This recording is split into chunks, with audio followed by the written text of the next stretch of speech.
Ayan, nandito na tayo sa kanto ng Hills View. So, pagkagaling ka Manila, doon ka manggagaling. At ito dito sa may kabila na to, papasok na yan, papunta doon, pero diretso, papunta na doon sa bayan ng Naik. Ayun naman, kita nyo may police station, tapos yung kanto na to, ito yung papasok na papunta doon sa mga subdivision sa Pasinaya. Tapos kung ano-ano pa mga subdivision na makikita ninyo pagpasok ninyo dito sa loob, sa kanto na yan. So dire-diretso lang, nandun lahat ng mga subdivision na itinayo, karamihan dito sa bayan ng Naik. Okay, so papasok kayo dyan, kakaliwa kayo dyan. Kung didiretso na kayo sa bayan ng Naik, ayun, dire-diretso lang kayo sa main road na to. Ay, makikita yung mga bus na yan, galing yan Manila, saan man, o Bacoor, papunta na ng Manila pagkagaling na dito. So pagpasok nyo dito sa Hills View na to, madadaanan ninyo yung kulay pulang tulay. So pagdating ninyo dun sa kulay pulang tulay, ayun na yung pinakabayan ng Naik, kung tawagin ay Hills View. So pagpasok nyo ng Naik, Hills View muna yung una nating madadaanan. Okay, so yun, no? Yung mga bus na yan, mga galing Pitik dyan, papuntang Naik, para doon na natin, papuntang Natugbo. Okay? So yun lang, medyo mainit. Go na tayo. So ayan yung pagkagaling nyo doon sa may Hills View, sa main road, pasok kayo papunta rito. At makikita nyo yung kanto na to, kakaliwa kayo papunta ng Pasinaya. Ayun, no? Ayan, dire-diretso lang dun sa loob. Makikita nyo yung circle pagdating nyo dun sa loob. At yun na nga, papunta ng Prime. So although marami talagang subdivision na nandoon sa loob, pakanan.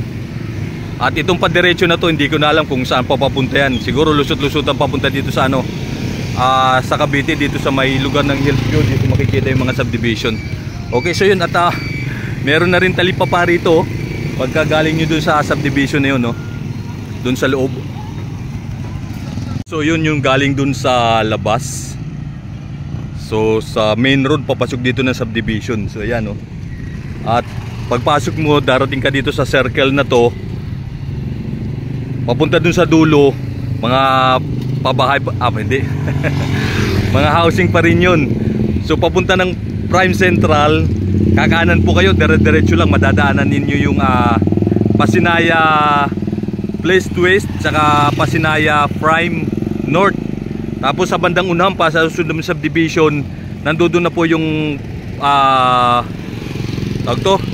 Pasinaya Prime Central. So ongoing yung construction niya, ma'am. So ayan, dito tayo galing pagpasok natin. Pagpasok nyo rito, makikita nyo yung circle na to, kakanan nyo kayo, dire-diretso lang dun sa dulo. Pagdating sa dulo, madadaanan nyo yung Pasinaya West at saka Pasinaya Prime North. And then diretso pa kayo, yung sumunod na subdivision, ayun na po yung Pasinaya Prime, katapat to ng tawag dito, Pagsinag. So pagkagaling kayo dito sa lugar na to, sa bandang kaliwa yung subdivision na Prime Central. Okay?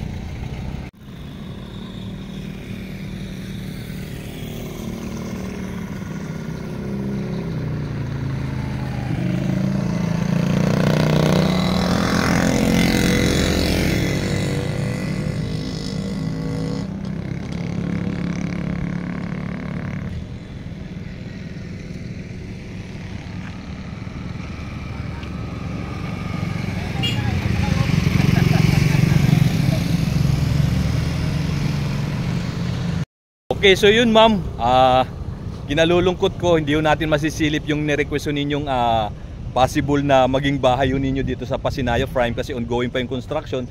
And then bawal daw po talaga, kahit sa mga nagtitripping, mukhang yung mga model house unit lang nila na nandito sa gate yung po pwede nilang makita, pero yung sa loob na talaga bawal na daw, so hindi daw pwede. So yun, go na tayo. Yung isa nakalimutan ko, yung sa Royal na pinapapasyalan, mukhang hindi rin ata tayo makapas, hindi ko lang din pero nawala rin kasi yung tawag dito, yung request ninyo sa record ko. So baka ano ko rin, talog dito, double check ko uli, baka makita ko. At yun lang, go na tayo. Salamat ulit sa inyo. So ayan yung lugar. So napaka-colorful nung mga bahay. At napakasayang tingnan. So dito sa lugar na to, dito sa Hills View, puro subdivision talaga yung mga nakatayo dito. So itong kabila na to, ito naman yung Pagsinag. Pagsinag Village naman yan. Yung subdivision na yan. So mukha lang din siyang Pasinaya kung titingnan ninyo. Kasi colorful din yung kulay niya, pero hindi na ho siya part ng Pasinaya din. Okay, so yun lang. Ito, doon tayo nang galing. Papunta doon. Yung papunta ng main road doon sa may Hills View kung tawagin na. Pag pupunta kayo ng Naik Cavite, so doon bababa kayo ng Hills View. Kung magko-commute lang kayo, so tricycle kayo papunta rito sa loob. So alam na yan ng mga tricycle driver yung lugar na to, kasi halos puro subdivision dito sa lugar na to. Ayun nga, puro Pasinaya, iba-ibang mga ano ng subdivision. Okay, so yun, hindi ko alam kung ano pang meron dun sa dulo ron. Mukhang mahaba pa eh. Di na natin pupuntahan yung pamunta roon. Okay.